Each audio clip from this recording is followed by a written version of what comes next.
Good morning.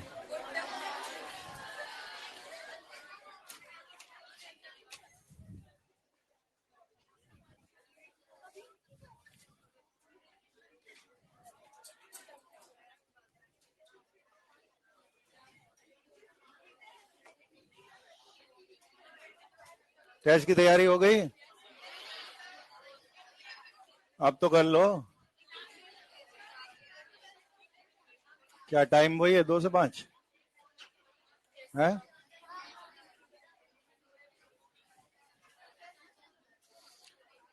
मौसम विभाग वालों से बेवकूफ कोई डिपार्टमेंट नहीं है भाई साहब। कल रात को 3 मैसेज आए, भारी वर्षा, बाढ़ का खतरा। साले ऐसी धूप हो रही है, पता नहीं क्या फूंक लिया उसने रात को मैसेज डालने के लिए, जबकि कल नशा मुक्ति कराई थी अपन ने। कलेक्टर साहब ने तो स्कूलों में छुट्टी कर दी आज, बच्चे मजे ले रहे हैं घर पे।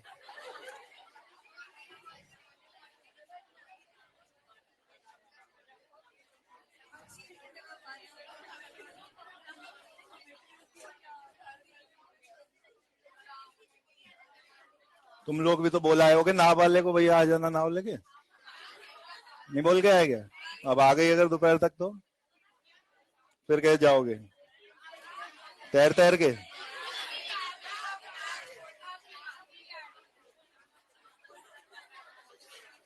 ये लो। इक्विलिब्रियम वर्ड का मतलब समझा दिया था। कंसंट्रेशन और रेट, इन दोनों में इक्विलिब्रियम वर्ड के मतलब अलग अलग है। अगर रेट वर्सेस टाइम में बात होगी तो बोलना है फॉरवर्ड और बैकवर्ड रेट बराबर हो जाने को इक्विलिब्रियम बोलते हैं। R F equal to R B is condition for equilibrium. Concentration में इक्वल टू वाली बात नहीं है, मोस्टली नहीं होगा, in some rare case equal to आ सकता है, but concentration will become constant. एक ऐसा टाइम आएगा जिससे पहले तक आपको टेबल में रिएक्टेंट लगातार डिक्रीजिंग दिखेगा और फिर उसके बाद कांस्टेंट आ जाएगा। ठीक सेम इंस्टेंट ऑफ टाइम तक प्रोडक्ट इंक्रीजिंग दिख रहा होगा और उसी मोमेंट ऑफ टाइम से प्रोडक्ट भी फर्दर इंक्रीज बंद हो जाएगा। जिस मोमेंट से वो दोनों कांस्टेंट दिखने लगे, हमने ग्राफ 3 तरह के बनाए थे। इंटरसेक्शन आ भी सकता है, नहीं भी आ सकता। जहां इंटरसेक्शन आया वहीं से कांस्टेंट हो सकता है, इंटरसेक्शन पॉइंट अलग हो, कांस्टेंट वाला पॉइंट अलग हो, ऐसा भी हो सकता है। अब आ रहे हैं एक नए नाम पे, कॉल्ड एक्टिव मास या एक्टिविटी। नाम में मास वर्ड आ रहा है लेकिन इसका ग्राम से कोई लेना देना नहीं है। आपको इस चैप्टर के क्वेश्चंस में हर रिएक्टेंट या प्रोडक्ट के नीचे फिजिकल स्टेट लिखा आएगा। वो होगा या तो एस, या तो एल, या तो जी, या तो A Q, solid, liquid, gas, aqueous. ये जो नाम है इसका मतलब बहुत बार मोलैरिटी ही होगा, मोलर कंसंट्रेशन या मोलैरिटी, और बहुत बार इस नाम का मतलब आपको सीधे 1 चिपकाना है। आउट ऑफ 4 स्पीशीज जो मैंने कहा हम डील करेंगे, for gases and for aqueous solutions, molar concentration या मोलैरिटी का ही दूसरा नाम एक्टिव मास है। while for 2 other species, solids and liquids, active mass, अगर AR वाला क्वेश्चन आया तो आपको बोलना है active mass of solid is 1 नहीं, active mass of solid is constant. ये मोस्ट अप्रोप्रिएट स्टेटमेंट है। कांस्टेंट है, नंबर में कहीं से सॉल्व होकर 1 नहीं लाया गया था, आपने सिर्फ ये प्रूव किया था कि बदलेगा नहीं, और अपने इजीनेस के लिए आपने उसको एजम्पशन में फिर 1 मान लिया है। तो better language will be for solids and liquids, this is considered to be a constant or assumed है to be 1। ठीक है, लिखिएगा एक्टिव मास या इसी को एक्टिविटी भी बोलते हैं।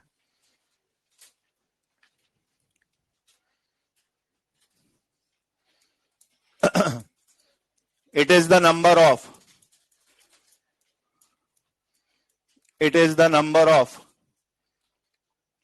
moles, it is the number of moles bracket में और ग्राम मॉलिक्यूल्स। मोल कंसेप्ट में मोल वर्ड का एक दूसरा नाम भी है, outdated name, gram molecules. It is the number of moles or gram molecules of a substance. Number of moles or gram molecules of a substance present per unit volume. Present per unit volume. Next line में और करके लिखें, और partial pressure of reacting gases, or partial pressure of reacting gases can also be considered as active mass. Partial pressure of reacting species या reacting gases can also be considered as active mass.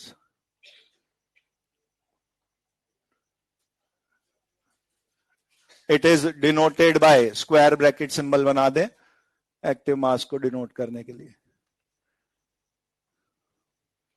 It is denoted by square bracket वाला जो symbol है. तो basically जो definition है वो number of moles by volume, और number of moles को अगर लिख दिया जाए given mass upon molecular mass, volume को अगर ml में रखा हो तो 1000 ऊपर. बहुत हद तक ऐसा ही डिजाइन हमने मोलैरिटी में लिखा ही था. हम इसी को एक्टिव मास वर्ड से चालू कर रहे हैं. नंबर ऑफ मोल्स या gram molecules per unit volume, moles by V. अब इसमें ये जो W बाय वी वाले जो टर्म है, W बाय वी वाले जो टर्म्स हैं, इनको कंबाइन करके लिख दिया जाता है डेंसिटी. तो ये हो गया density into 1000 by molar mass.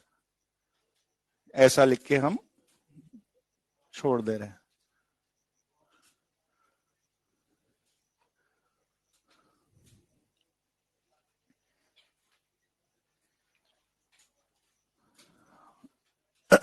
Now ऐसा लिखने पर अपने आप आपको कुछ ऐसा जस्टिफिकेशन मिल जाता है कि सॉलिड लिक्विड का बिहेवियर गैस से क्यों अलग लिया जा रहा है. जब आप ये एनालिसिस अलग अलग स्पीशीज के लिए आगे बढ़ाते, तो अगर मैंने किसी जगह पे कुछ सर्टेन नंबर ऑफ मोल्स किसी सॉलिड के दिए हैं, तो सॉलिड के लिए जो सॉलिड स्टेट चैप्टर में शुरू में ही प्रॉपर्टीज लिखाए जाते थे, बोलते थे सॉलिड का शेप, साइज, वॉल्यूम सब डेफिनेट है, रिजिड है, हार्ड है, डेंसिटी अपने आप से चेंज नहीं होगी. तो आप 1 मोल सॉलिड इस रूम में रखो या इससे डबल साइज के रूम में रखो, सॉलिड के बिहेवियर में कोई अंतर नहीं है. उसके लिए डेंसिटी जब मास बाय वॉल्यूम से निकलेगी तो वो मास भी उसका खुद का होगा, डिवाइडेड बाय वॉल्यूम भी उसका खुद का सॉलिड का पुट होगा. लेकिन गैस के लिए यही काम आप कर रहे होते, तो गैस के लिए खुद का कुछ वॉल्यूम नहीं है, और वो कंटेनर जिसमें वो गैस प्रेजेंट है वही भी उसके डेंसिटी में काम में आना है. तो मैंने उतनी ही मात्रा, उतने ही मोल गैस के अलग अलग वेसल्स में लिए होते, तो नंबर ऑफ मोल या ग्राम सेम चल रहा है, बट V1, V2, V3 वो सब अलग अलग अगर हैं तो सेम गैस के लिए कैलकुलेशन डिफरेंट आएगी. इसीलिए हमने for a gas active mass को वेरिएबल माना और फॉर अ सॉलिड एक फिक्स वैल्यू आएगी ऐसा बोला. हमने वो वैल्यू सॉल्व नहीं करी है, ऑफ कोर्स सॉल्व होने पे वो 1 नहीं आई होती, बट वो वेरी नहीं करेगा विद पासिंग ऑफ टाइम या विद चेंज इन कंटेनर. उसके बिहेवियर में अंतर नहीं आएगा, because for a solid density भी कांस्टेंट नंबर रहेगी, मोलर मास भी उसके लिए कांस्टेंट है. क्या यही वाली बात लिक्विड के लिए भी ट्रू है? लिक्विड के लिए भी ये बात ट्रू है. लिक्विड आप एक से दूसरे कंटेनर में ट्रांसफर करोगे तो वो बोतल की शेप के हिसाब से उसकी शेप अलग हो सकती है, वॉल्यूम वाइज वो उतना ही है ना है, उसका भी डेफिनेट वॉल्यूम ही है, और N by V में आप उस लिक्विड का खुद का ही V यूज कर रहे होते हैं, नॉट ऑफ कंटेनर. तो ये बात आपको ध्यान रखनी है, और इसी वजह से active mass for solid liquid गैसों से अलग बताया गया. चौथी कैटेगरी कौन सी बच गई? Solid liquid gas aqueous. अब एक्वस की कहानी क्या है? एक्वस में अगर आपने एक लिक्विड सॉल्यूशन बनाया तो वो डेफिनेट वॉल्यूम वाला ही है, अपने आप से उसमें कम ज्यादा वी तो नहीं होना। लेकिन मैंने कहा मैंने एक बार इनिशियल वॉल्यूम बनाया सॉल्यूशन का, अब उसमें अलग अलग लेवल के डाइल्यूशन कराए, अलग अलग लेवल के डाइल्यूशन कराए। एक बार 1 लीटर पानी मिलाया, एक बार 10 लीटर पानी मिलाया, एक बार 100 लीटर पानी मिलाया, तो वॉल्यूम का जो इफेक्ट है वो m1v1 इक्वल टू m2v2 या n1v1 इक्वल टू n2v2 से हम इफेक्ट ऑफ डाइल्यूशन दिखा चुके हैं कि सब्सटेंस के खुद के नंबर ऑफ मोल्स सेम बने रहेंगे, लेकिन डाइल्यूशन से टोटल वॉल्यूम चेंज किया जा सकता है। तो गैस के केस में वॉल्यूम चेंजिंग कैसे है? कंटेनर बदल के। For aqua solution volume changing कैसे है? बाय डाइल्यूशन या मिक्सिंग ऑफ सॉल्यूशन, उससे वॉल्यूम चेंज होता है, उससे भी मोलैलिटी नॉर्मेलिटी पे फर्क पड़ेगा। तो आगे लिखना चालू करें अब। ये अब आपके पास शॉर्ट एंड स्वीट समरी आ रही है कि एक्टिव मास में मुझे करना क्या है। For gases and aqua solutions, for gases and aqua solutions, active mass is same as molar concentration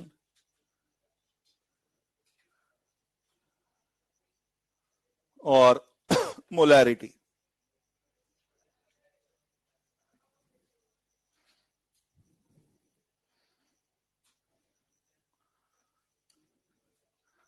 gas के लिए एक्टिव मास निकालेंगे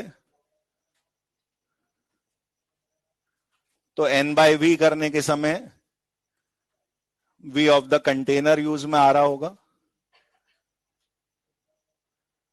और सॉल्यूशन के लिए एक्टिव मास डिफाइन कर रहे होंगे तो सॉल्यूट का V upon V of the solution use में आ रहा होगा।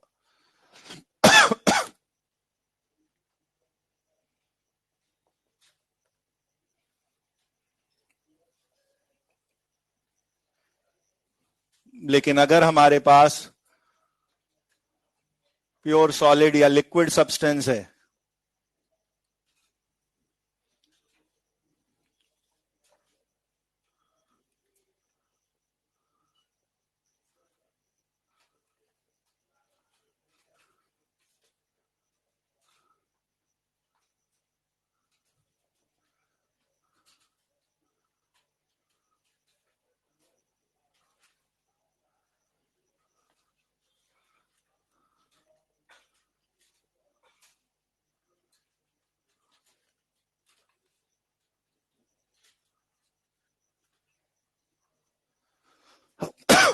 in case of pure solids and liquids, उनका डेंसिटी भी और उनका मोलर मास भी वो वेरिएबल नहीं है। इफेक्ट ऑफ डाइल्यूशन या चेंज इन कंटेनर, उससे इनके डेंसिटी या मोलर मास में कोई फर्क नहीं आएगा। That means active mass for them will be a constant. अगर आप अलग अलग सॉलिड अलग अलग लिक्विड के लिए इसी फॉर्मूले में उस सॉलिड की डेंसिटी उसका मोलर मास, उस लिक्विड की डेंसिटी उसका मोलर मास पुट करते तो सॉल्व होकर कुछ ना कुछ नंबर ही आता। लेकिन क्योंकि during the course of reaction वो नंबर बदलना नहीं है, तो आपके लिए एक्ट्स एज कांस्टेंट ये जानना सफिशिएंट है। उसको 2 पे आ रहा है कांस्टेंट या 5 पे आ रहा है या 2.3 पे आ रहा है, वो नंबर हमें निकालना नहीं है। लेकिन फिर 1 मानने के पीछे जो थॉट प्रोसेस है वो क्या है? आगे जाके केपी केसी के फॉर्मूले में चीजें पुट होनी है, तो पुट होनी है, किसी में होल स्क्वायर पावर भी आनी है, किसी के अपॉन में क्यूब भी आना है, तो वो फॉर्मूला में 1 का एडवांटेज अपने आप ही दिखेगा मुझे।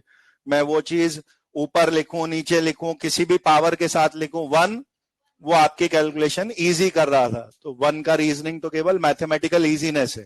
Proper language should be active mass of solid liquid constant होता है। अगर हम इसे एआर वाले फॉर्म में पूछें तो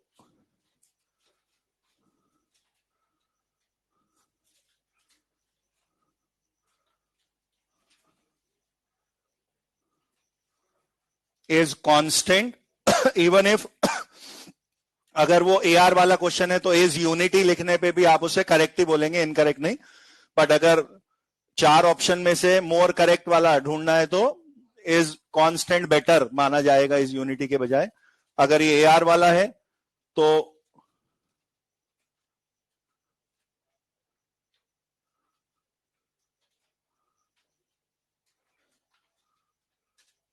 यही जो बातें हमने ऊपर लिखी वही करेक्ट रीजन या एक्सप्लेनेशन माना जाएगा active mass for solid liquid constant होने के लिए। कि गैस की तरह या एक्वस सॉल्यूशन की तरह उनमें डेंसिटी या मोलर मास में से किसी में चेंज नहीं आना है। मोलर मास तो खैर किसी का भी चेंज नहीं होता, ना ही गैस का या सॉल्यूशन का, but density would be affected अगर वो गैस या सॉल्यूशन है। Density and molar mass constant रहते हैं, चेंज नहीं होते।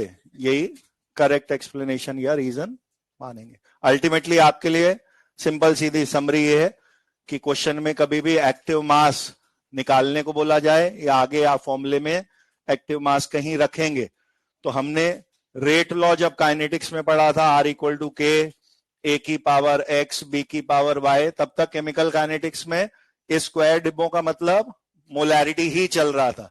लेकिन अब आप इसी चैप्टर में इसी शक्ल का LOMA law of mass action दोबारा जब लिखेंगे तो इन स्क्वायर बॉक्सेस को एक्टिव मास बोल के लिखा जाएगा। अब आपकी रिएक्शन में A plus B gives product लिखा है तो जरूरी नहीं है कि A की पावर B की पावर दोनों नाम वहां आए। हो सकता है A gas plus B solid लिखा आया हो तो आप उसकी रेट की इक्वेशन में A की पावर समथिंग तो लिखा देखेंगे, फिर B अगर सॉलिड था तो उसका नाम ही नहीं आएगा। तो वो ये थ्योरी अपने को आगे हर जगह अब चलानी है, किसको लिखना है नहीं लिखना। इसीलिए जो कल नाम आया था होमोजीनियस एंड हेट्रोजीनियस रिएक्शन, यही चीज वहां फर्क करेगी। आप most of the time Kp Kc for homogeneous gas reaction निकालेंगे तो आपको सबके नाम केपीकेसी में अपीयर होते दिखेंगे। ऑन द स्पॉट ही वहां का active mass for that gas solve होगा।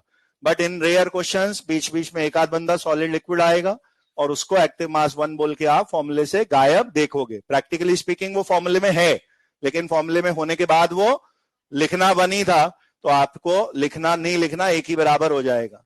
मान लीजिए आगे की थोड़ी चीज मैं बोल रहा हूं, मैंने ऐसी रिएक्शन लिखी CaCO3 solid reversible CaO solid plus CO2 gas. मैंने कहा इसका Kc का फॉर्मूला लिखना था तो मैं पहली बार Kc लिखना सिखाऊंगा तो केवल CO2 की एक्टिव मास या CO2 की कंसंट्रेशन ऐसा Kc लिख देंगे। अब आपने कहा साहब वहां तो रिएक्शन में केवल Kc का एक्सप्रेशन ही पूछा था पर ये तो किसी भी ऑप्शन में नहीं लिखा था, ये तो किसी भी ऑप्शन में नहीं लिखा था, पर ये वाला लिखा था कि CaO अपॉन CaCO3। तो आप इसको टिक कर दो ना, क्या दिक्कत है, आप इसको टिक कर दो। क्यों? क्योंकि जब सॉल्विंग की बात आएगी तो इस वाले बॉक्स में रखना तो 1 ही है, तो नहीं लिखा या 1 के साथ लिख दिया बात तो एक ही है। तो आपको फॉर्मूले में वो चीजें हैं, बस वो आपने अपनी सुविधा के लिए बोल दिया कि लिखते ही नहीं है। लिखते ही नहीं है का मतलब यही था कि लिख के उसे 1 पुट किया था तो वो लिखा नहीं लिखा एक ही बात हो गई। ठीक है, तो एक्टिव मास 4 चीजों में डील करना है, उनमें से 2 के लिए मोलैरिटी का नाम ही एक्टिव मास है। कौन कौन? Gases and solutions. बाकी 2 में कांस्टेंट है जो हमने अपनी इजीनेस के लिए 1 मान लिया है। क्लियर है? लिखो क्वेश्चन।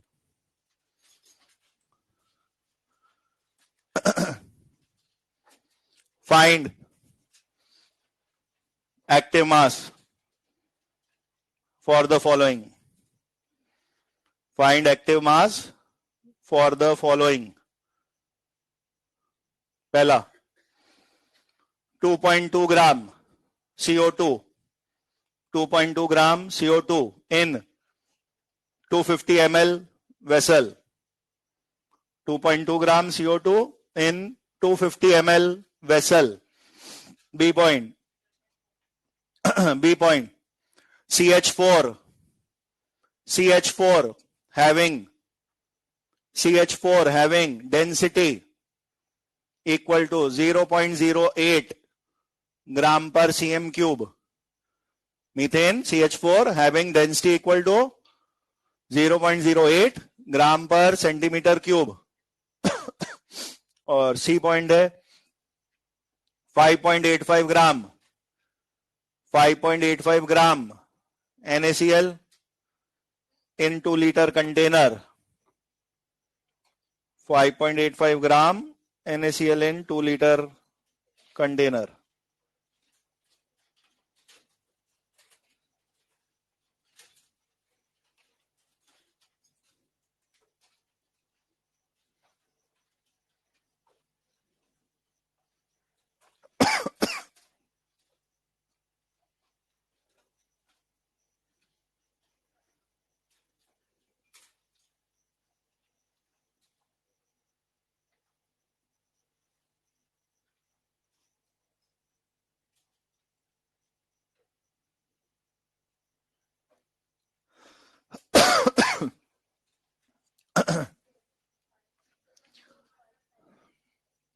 सबसे पहला काम, इक्का दुक्का क्वेश्चन मिलेंगे जहां एक्टिव मास सॉल्व करने को बोलेंगे, तो आपको ये ध्यान रखना है पहले कि मुझे एक्टिव मास निकालना है भी कि नहीं, मुझे एक्टिव मास निकालना है भी या नहीं। 4 चीजों में से 2 में ही निकालना है। किन में?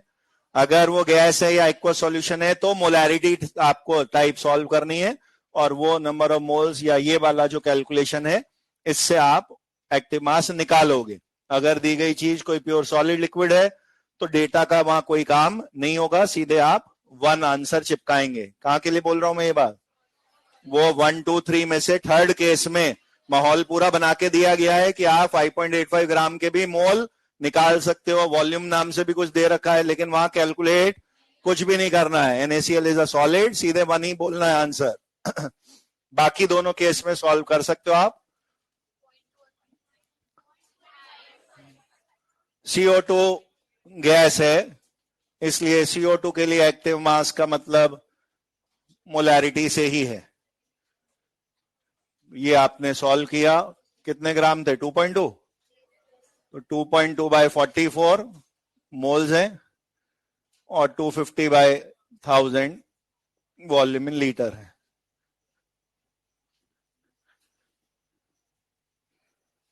तो 1/5 या 0.2, ये है पहला CO2 वाला आंसर। मोलैरिटी ही उसके लिए एक्टिव मास बोली गई।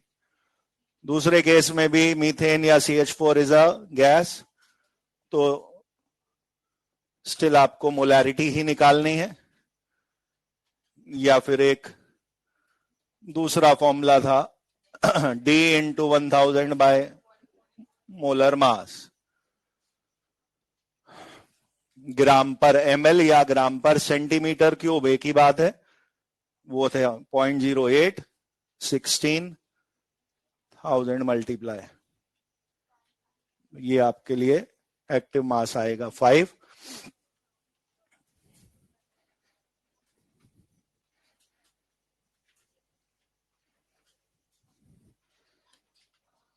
लास्ट केस में क्योंकि NaCl इज अ सॉलिड,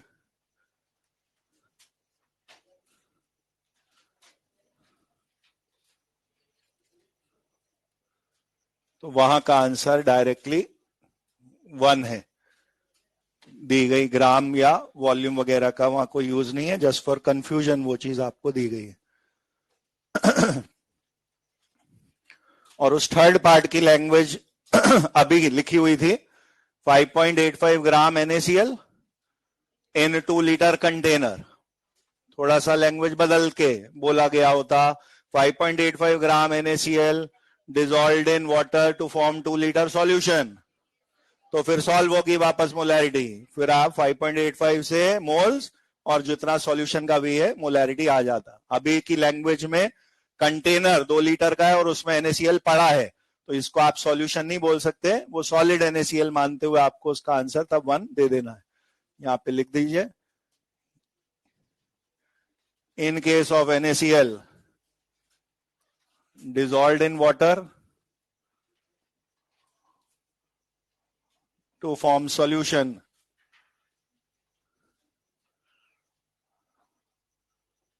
तो वापस आप मोलैरिटी को ही उस समय का एक्टिव मास बोल रहे होते हैं।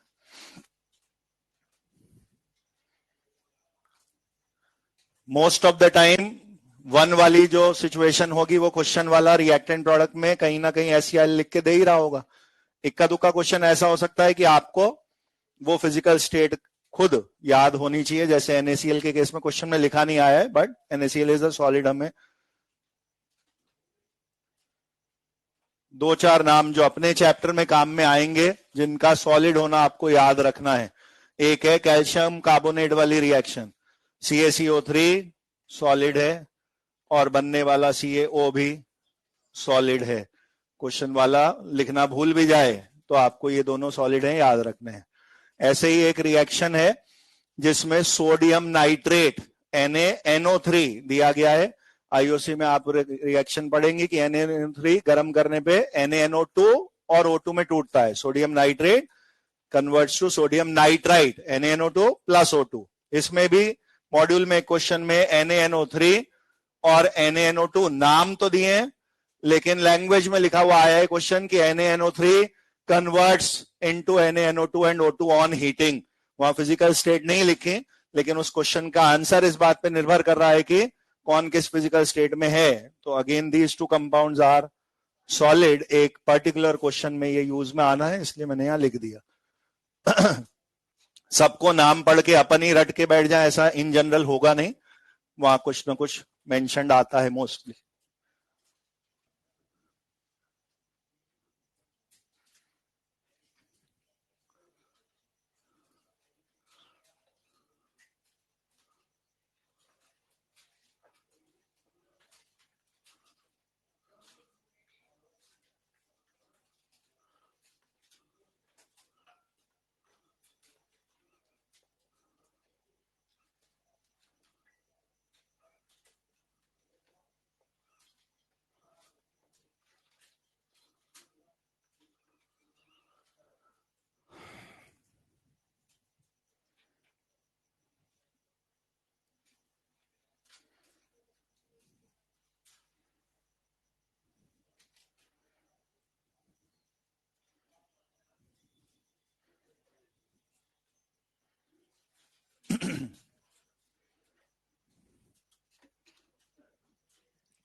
सिंपल सीधा ही है।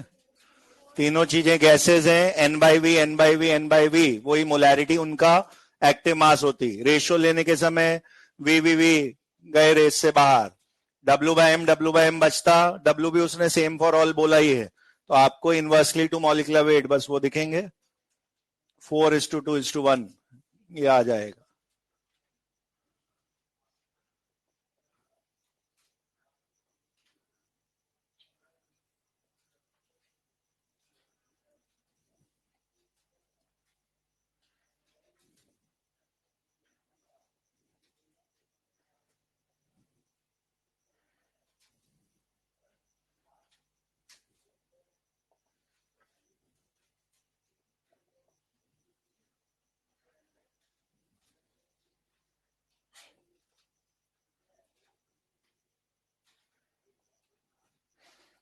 रेशियो में कॉमन वाला W कैंसिल आउट हो ही जाएगा और डिनोमिनेटर्स का एलसीएम 64 मल्टीप्लाई पे आपको 4:2:1 ऐसा दिख जाता है।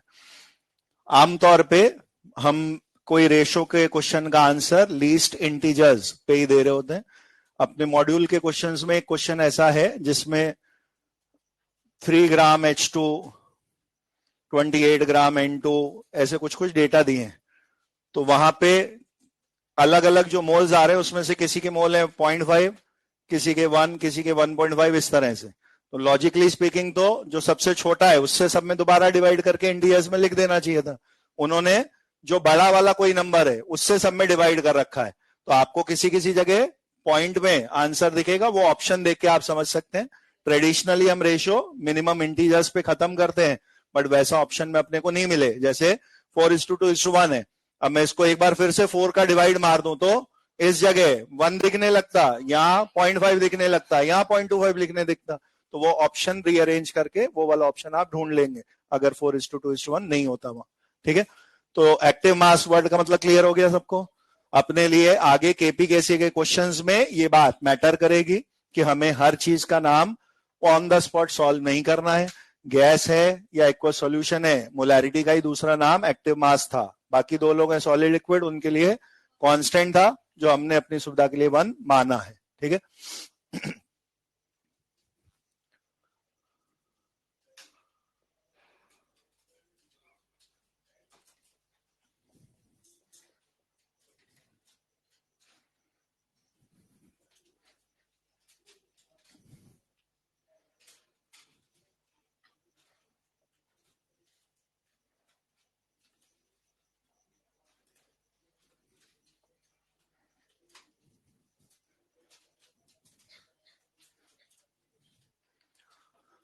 Law of mass action word हम केमिकल काइनेटिक्स में भी यूज कर चुके हैं और ये रेट लॉ का इजियर वर्जन है।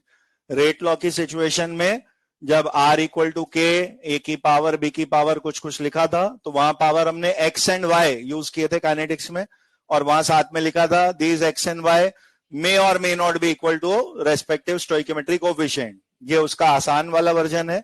ऑल रिवर्सिबल रिएक्शंस का फॉरवर्ड पार्ट भी एलिमेंट्री और बैकवर्ड पार्ट भी एलिमेंट्री ट्रीट किया जाता है। फॉरवर्ड की अलग से कोई 3 स्टेप की मैकेनिज्म नहीं है, बैकवर्ड का अलग से कोई स्लो स्टेप वाला टाइप अलग से मैकेनिज्म नहीं है। Individually both forward and backward are elementary reactions, और वहां पे कोफिशिएंट ही आपको फाइनली रेज टू पावर में दिखना है। तो ये इजी वर्जन है देखा जाए तो रेट लॉ का। लिखिएगा law of mass action. This law states that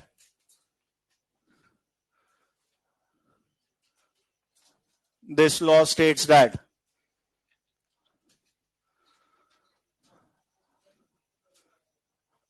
rate of reaction is directly proportional to this law states that the rate of reaction is directly proportional to rate of reaction is directly proportional to multiplication of rate of reaction is directly proportional to multiplication of active masses, multiplication of active masses of various reactants. Rate of reaction is directly proportional to multiplication of active masses of various reactants raised to power equal to their raised to power equal to their stoichiometry coefficient, raised to power equal to their stoichiometry coefficient. Rate of reaction is directly proportional to multiplication of active masses of various reactant raised to power equal to their stoichiometry coefficient. Example में एक line बोल रहा हूं, उसके बाद आप ये line लिखिएगा। Consider a homogeneous gas reaction, उसके बाद ये रिएक्शन लिख दें। Considered a homogeneous gas reaction, अब ये रिएक्शन लिख दीजिए। कैपिटल ABCD आपके रिएक्टेंट प्रोडक्ट हैं, स्मॉल ABCD कोफिशिएंट्स हैं।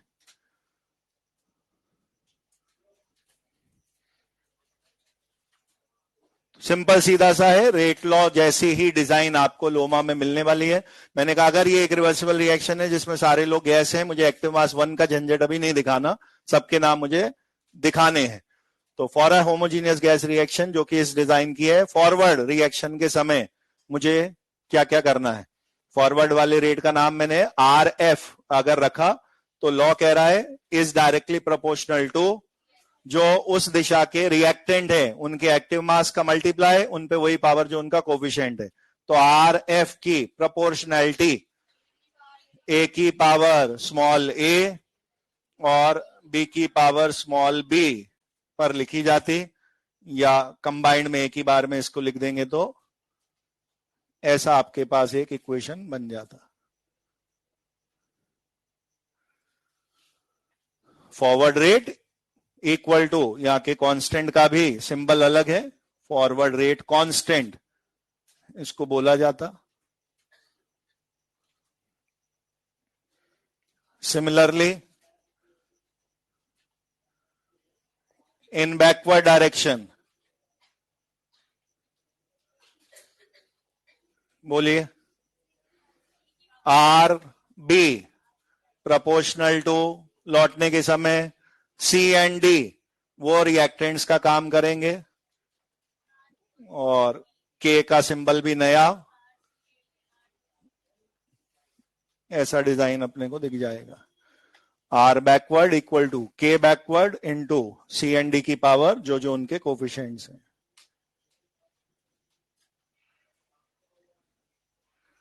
तो जस्ट लाइक रेट लॉ की इक्वेशन होती है जिनमें आर एक तरफ और के इंटू कंसंट्रेशन की पावर दूसरी तरफ होती है, यहां पे भी आपको आर एफ आर बी नाम के दो रेट दिख रहे हैं, के एफ के बी नाम के दो कांस्टेंट्स। ए की पावर बी की पावर सी की पावर में आसानी है कि यहां पावर कभी लापता नहीं है, वो आपको जो कोफिशिएंट होगा वही रेज टू पावर में लिखना ही है।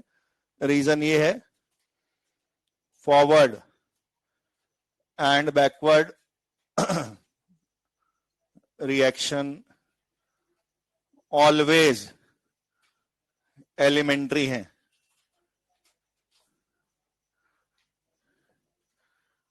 तो ऑर्डर हमेशा इक्वल टू स्टोइकोमेट्रिक कोफिशिएंट बोलना है।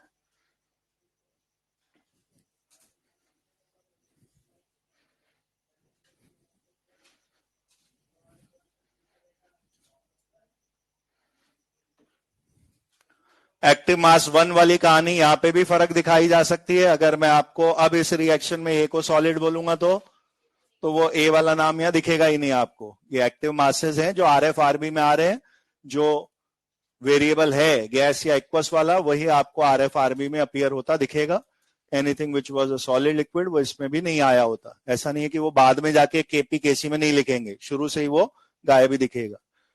यहां पे आप छोटे छोटे थ्योरी पॉइंट्स के फॉर्म में काइनेटिक्स वाले रेट लॉ और इस समय वाले लोमा में थ्योरिटिकल अंतर बता सकते हैं।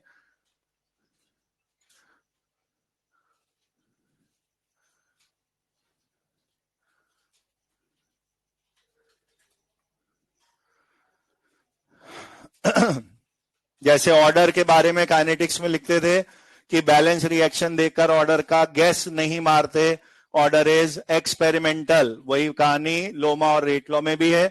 जो ए की पावर एक्स बी की पावर वाई करके लिखते, वो एक्स वाई आप टेबल वाले क्वेश्चन से ढूंढ के लाते थे कि अगर मैं कंसंट्रेशन ऑफ ए डबल कर रहा हूं जबकि रेट तो 4 गुना हो जा रहा है तो उससे पावर स्क्वायर समझ में आती थी। कंसंट्रेशन ऑफ ए डबल कर रहे हैं बट रेट अनचेंज रह गया तो इंडिपेंडेंट पावर 0 समझ में आती थी। तो रेट लॉ में पावर एक्सपेरिमेंटली ढूंढी जाती है, लोमा में कोई एक्सपेरिमेंट नहीं है, कोफिशिएंट देखा कॉपी कर दिया। It is a theoretical concept.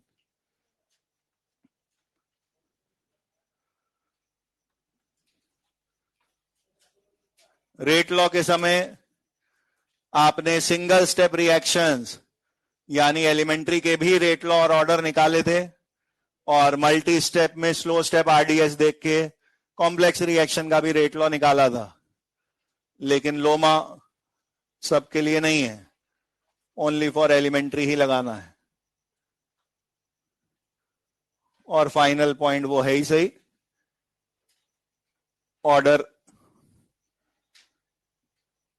मे और मे नॉट बी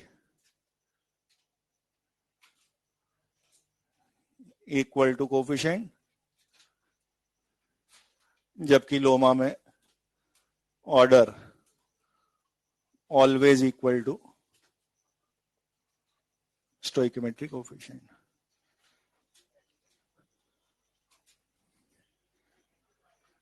तो एक तरह से ऐसा बोल सकते हैं कि रेट लॉ बड़ी चीज है और उसका छोटा पार्ट है, सबसेट है लोमा। फॉर एलिमेंट्री रिएक्शंस दोनों चीजें आइडेंटिकल ही दिखेंगी, otherwise rate law is valid for all kinds of reactions. Loma is only for elementary or single step reactions.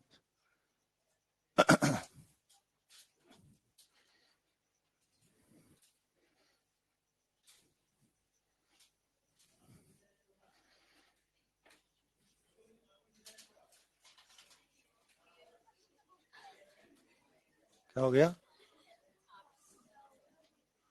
हमें बताओ, हमें बताओ, हमें बताओ।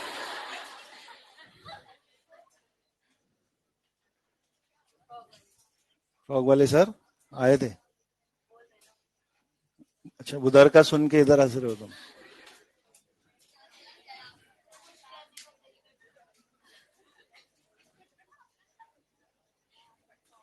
अब तो खत्म हो गया फ्रॉग, अब तो कॉकरोच चल रहा है तुम्हारा, है?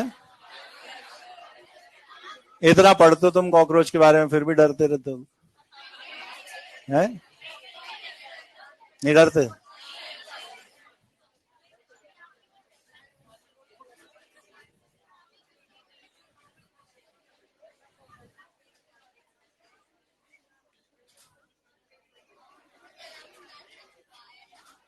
वो साउथ ईस्ट एशिया वाले तो देखते ही खुश हो जाते हैं, कॉकरोच जय अम्मी।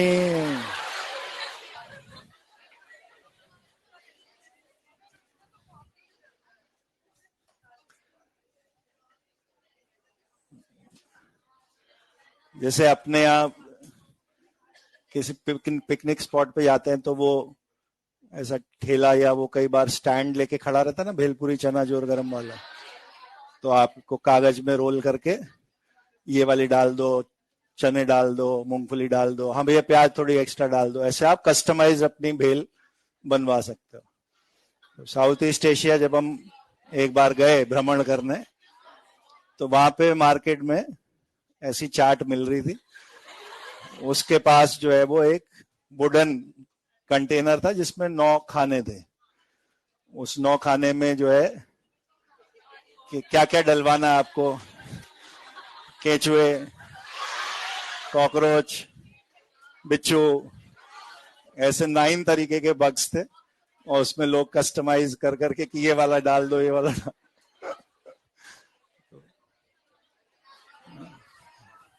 आ जाओ इधर, मैं काहे खाऊंगा भैया।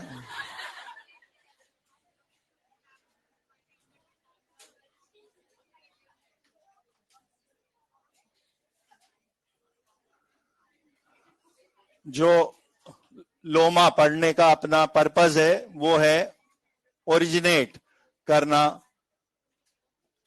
केमिकल इक्विलिब्रियम का जो कांस्टेंट है, कहां से क्रिएट हुआ इक्विलिब्रियम कांस्टेंट। तो वो लास्ट टर्न में आप थ्योरी कंडीशन ऑलरेडी लिख ही चुके थे कि एट इक्विलिब्रियम आरएफ और आरबी बराबर होने थे। अब अपन इस रेट लॉ में, sorry law of mass section में आरएफ आरबी की इक्वेशन ऑलरेडी बना चुके हैं। आपको कुछ नहीं करना, आरएफ आरबी नाम से जो इक्वेशन लिखी उनको आमने सामने इक्वल टू रख दीजिए।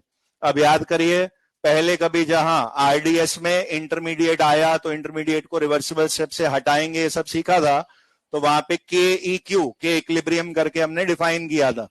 अब वो के इक्विलिब्रियम यहां से आपको दिख जाएगा क्या क्या था। फॉर एबीसीडी टाइप रिएक्शन कैसा था, या तो डिजाइन प्रोडक्ट ऊपर रिएक्टेंट नीचे रेज टू पावर में कोफिशिएंट, तो ये सी एंड डी ऊपर दिखते, अपॉन ए एंड बी नीचे दिखता, ऐसे ही होगा। उसी वाले का नाम बाद में के सी पड़ जाने वाला है, जिसको आप अभी नॉर्मल के बोलोगे। और एक और भी फॉर्मूला था, पी बाय आर फॉर्म को एक और फॉर्म में भी लिखा था, वो था के एफ अपॉन के बी, के एफ के बी रेशो को के इक्विलिब्रियम लिखा था, मिलेगा नोट्स में आपको। तो आप देख सकते हैं के एफ के बी आप एक तरफ ले गए हो, पी और आर एक तरफ ले गए हो, और उस के एफ के बी को ही रिप्लेस करके नया कांस्टेंट के इक्विलिब्रियम बना है। तो यहां से ओरिजिनेट हुआ है इक्विलिब्रियम कांस्टेंट।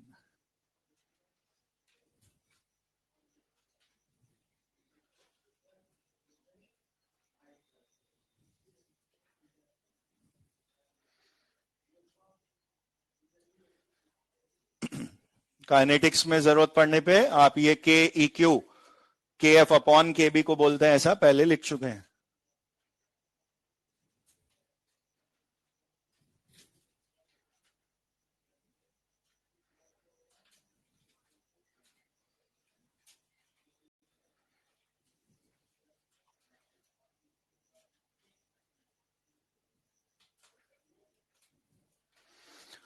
इक्विलिब्रियम कांस्टेंट जो कि आगे केपी केसी दोनों तरह के हम पढ़ेंगे। केसी ऐसा ही दिखेगा जैसा अभी दिख रहा है, केपी के केस में आप पार्शियल प्रेशर्स लिखे हुए देखेंगे, बट द ओरिजिनल डेफिनेशन जो है जहां से क्रिएट हुआ वो है R F equal to R B करने पर के एफ के बी कॉन्स्टेंट्स का जो रेशियो था उसे आपने एक नए कांस्टेंट से रिप्लेस किया है. That is equilibrium constant. It is the ratio of forward and backward rate constants.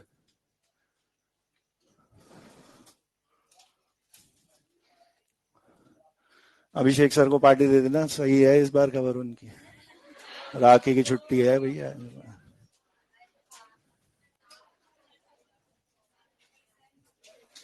क्या कह रहे हो? राखी पे तो हमें मिलनी चाहिए पार्टी को. तुम्हें क्या जरूरत है रक्षा करने की? अब भाइयों का तो रोल ही बदल गया. पहले जमाने में अबला नारी बेचारी ऐसी होती थी कि उसको रक्षा की जरूरत पड़ती थी. अब तुम्हें कहां से रक्षा की जरूरत है? तुम तो खुद वीरांगना हो भैया. और क्या? नहीं, तुम्हें भाई को बांधनी चाहिए राखी ये बोल के कि मैं तेरी रक्षा करूंगी, बिंदास जा तू, कोई दिक्कत नहीं.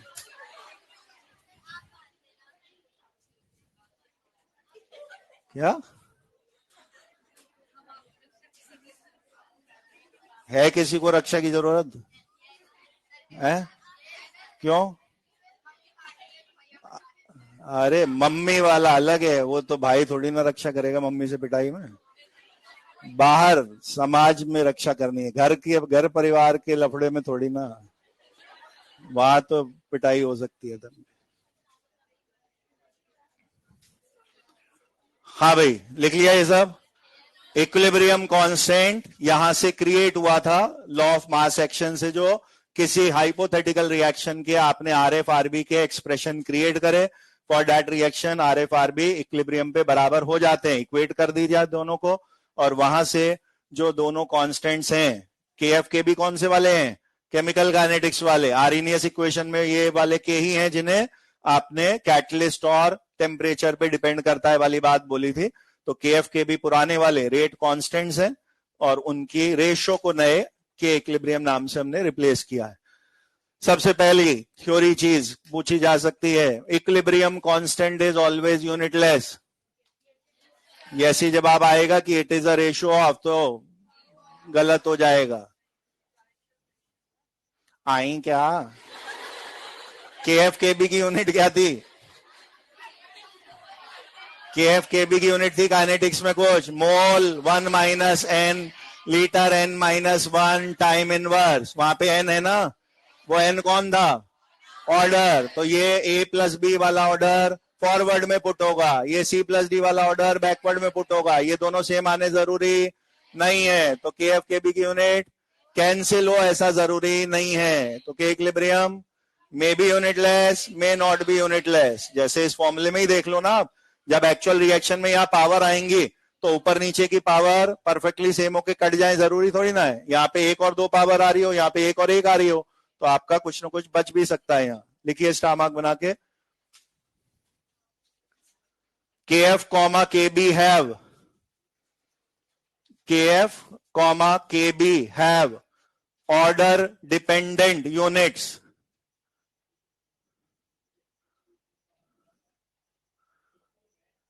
KF comma KB have order dependent units. ये लिख दीजिए. मोल लीटर अलग अलग नहीं लिखे मैंने, एक साथ लिख दिया. मोलैरिटी की power 1 minus N time inverse, where N means order. KF comma KB have order dependent units. Unit ये है molarity 1 minus N time inverse और ब्रैकेट के आगे hence K equilibrium may or may not be. Hence K equilibrium may or may not be unitless. K equilibrium may or may not be unitless.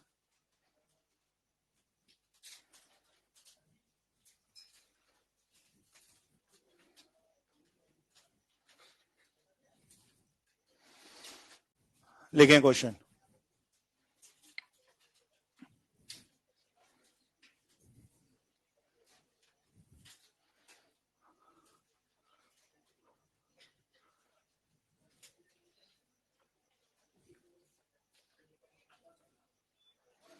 ये reaction दिया है capital X reversible capital Y. both forward and backward reactions, both forward and backward reactions follow, both forward and backward reactions follow first order,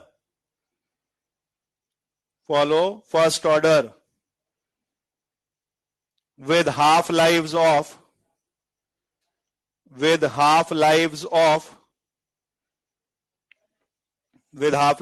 380 second and 570 second respectively, with half lives of 380 and 570 second respectively. Find the equilibrium constant. Find the equilibrium constant.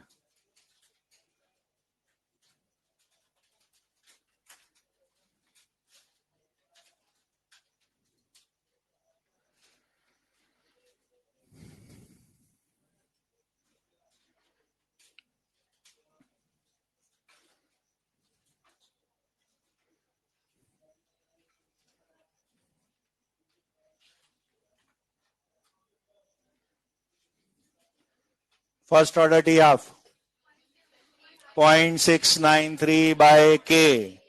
दो बार T half रख के दो बार के आ जाएंगे, सिर्फ के divide करने हैं.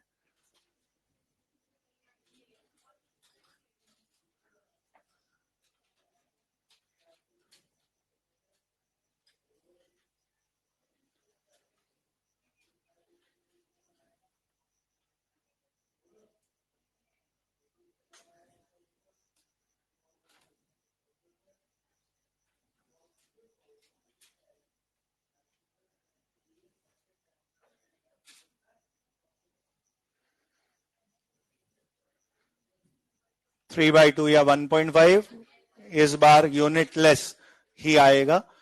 टी हाफ 0.693 बाय के में रीअरेंज करने पे के 0.693 बाय टी हाफ आता. सेकेंड्स में अगर आपको टी हाफ रखने हैं तो किस यूनिट्स में आए होते के? सेकेंड इनवर्स में. वो यूनिट्स कैंसिल आउट हो गई होंगी, या आप सीधे इनवर्सली प्रोपोर्शनल बोल के जो के इक्विलिब्रियम के एफ अपॉन के भी है, टी हाफ में उल्टा रेशो बनेगा, T half backward bye T half forward. ये दोनों 19 से कटने वाले नंबर हैं. 3/2 या 1.5 इस समय यूनिटलेस, क्योंकि बोथ के एफ के भी सेकेंड इनवर्स में ही आए होंगे. टी हाफ इन सेकेंड्स हैं तो टाइम इनवर्स यूनिट दोनों की सिमिलर रही होगी, वो यूनिट कट जाएगा.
एक आसान सा क्वेश्चन लेकिन अच्छा कंसेप्चुअल क्वेश्चन है, जो यहाँ के लोमा वाले कंसेप्ट को केमिकल काइनेटिक्स के फर्स्ट लेक्चर में पढ़ी हुई बातें, rate of disappearance, rate of appearance, उस वाली चीज से कनेक्ट करता है. मैंने आपको एक गैसियस रिएक्शन लिख कर दी और इसमें आपको अलग अलग ऑप्शंस में कुछ एक्सप्रेशन जैसे लिखे हैं.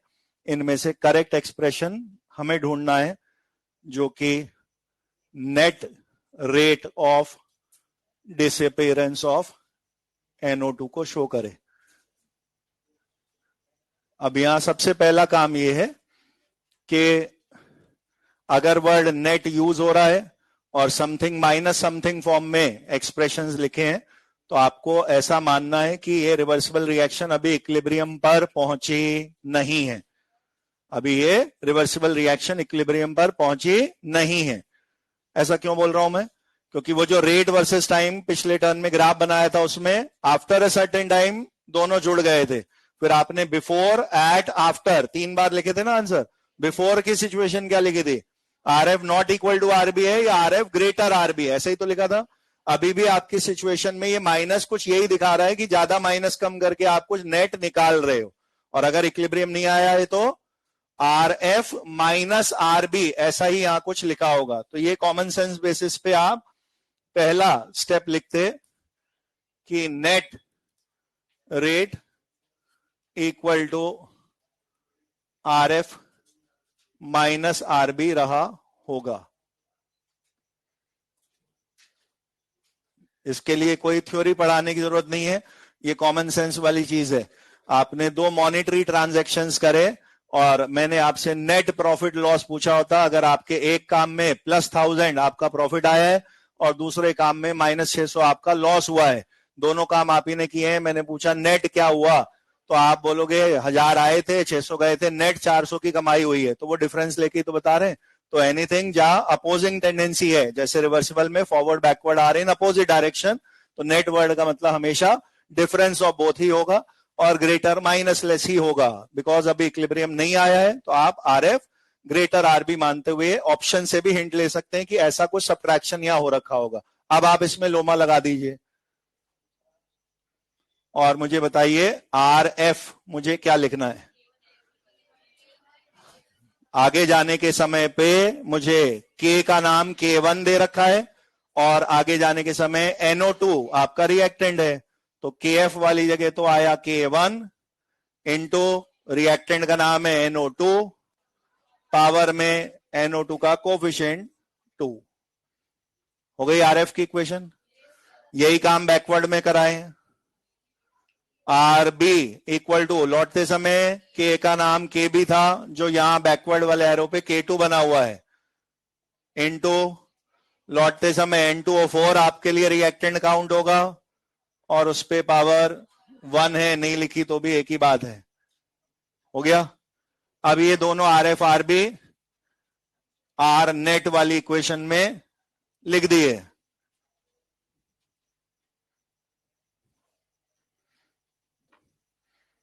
Are net R F minus R B वाले में ये रख दिए।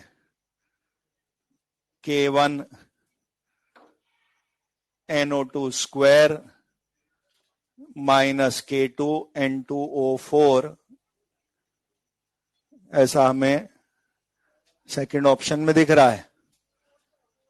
आंसर अभी भी नहीं है,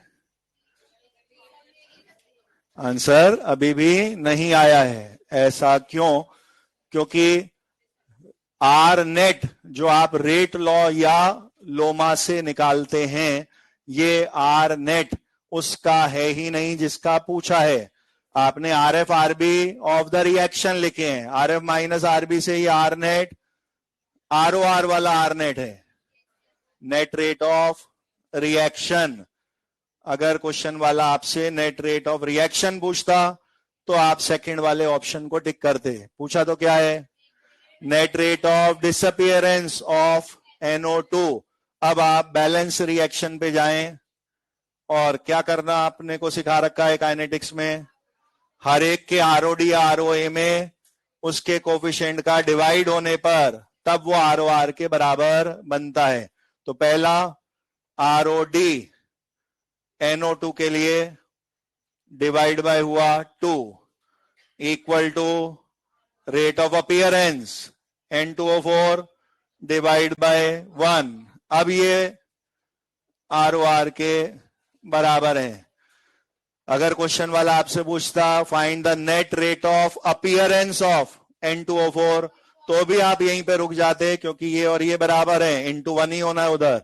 लेकिन पूछा ये गया है, नेट ROD ऑफ NO2 निकालनी है। क्या करना है इसके लिए? ये 2 क्रॉस मल्टीप्लाई होना है। तो rate of disappearance of NO2 का नेट आंसर क्रॉस मल्टीप्लाई के बाद ROR के नेट आंसर का डबल होता, यानी पुरानी इक्वेशन में आप थ्रू आउट 2 इंटू कर रहे होते तो वो 2K1 वाले में भी दिखेगा और थ्रू आउट मल्टीप्लाई से वो 2K2 वाले में भी दिखेगा।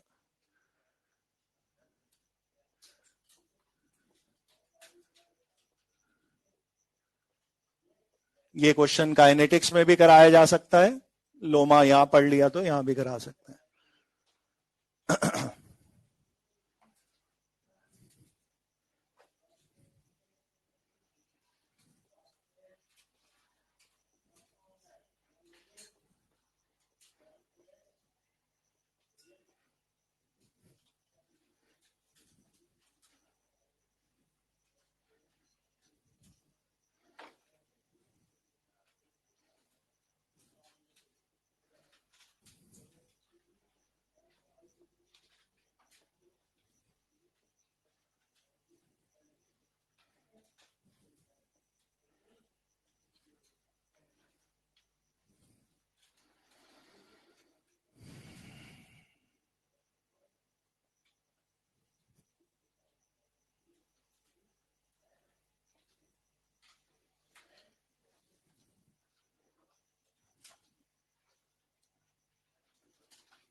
Number and unit both.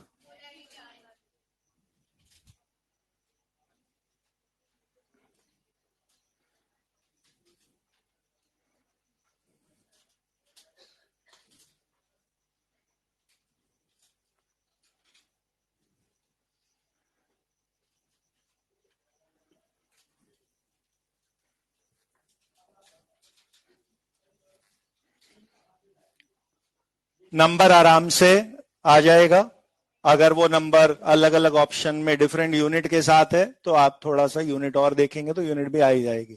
Easiest तरीका कि इस रिएक्शन के लिए लॉ ऑफ मास एक्शन अगर आप इमेजिन करेंगे तो फॉरवर्ड जाने के समय R इक्वल टू कोई number into concentration to the power, तो यहां जो नंबर लिखा है इसी जगह तो K आना था, तो RF वाली इक्वेशन में ये नंबर ही आपका KF रहा होगा और RB वाले में ये वाला नंबर ही KB रहा होगा।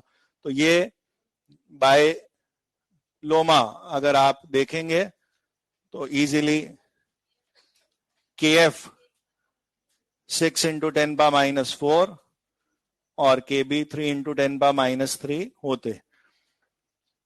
अलग अलग यूनिट्स अगर देखेंगे तो यहां से भी ऑर्डर डिपेंडेंस के फॉर्म में आप मोलैरिटी के फॉर्म में मोलैरिटी 1 - n टाइम इनवर्स ऐसा लिखा था, इस वाले में 2 + 1 टोटल पावर 3 है, तो मोलैरिटी -2 टाइम इनवर्स, यहां का ऑर्डर 3 के हिसाब से यूनिट बनता, और इस वाले में 2 रखा गया होगा मोलैरिटी 1 - n में, तो molarity inverse time inverse, backward के लिए ऑर्डर 2 बोल दिया गया होगा। आपको के इक्विलिब्रियम में ये KF के भी डिवाइड करने हैं, जो 0.2 और मोलैरिटी इनवर्स। एक दूसरा तरीका ये हो सकता था कि आप RF और RB इक्विलिब्रियम पे बराबर हो जाते हैं ये बोल के उन्हें आमने सामने इक्वल टू रख देते, तब ये एक साइड दिखता और ये दूसरी साइड। हम P अपॉन R फॉर्म में ऑलरेडी के इक्विलिब्रियम लिखना सिखा चुके हैं, तो आपको के इक्विलिब्रियम के लिए SO3 स्क्वायर और SO2 स्क्वायर और O2 पावर 1 ये डिजाइन चाहिए, जिसके लिए आपको दिख रहा है कि ये टर्म्स इधर भेजे जाएंगे और ये टर्म उधर भेजा जाएगा। यहां से भी वही मैथ्स क्रिएट हो जाएगी और यहां से भी आपको कंसंट्रेशन दो पावर कट जाएंगी और एक पावर अपॉन में बचेगी, तो मोलैरिटी इनवर्स ऐसा आंसर आते दिख जाएगा।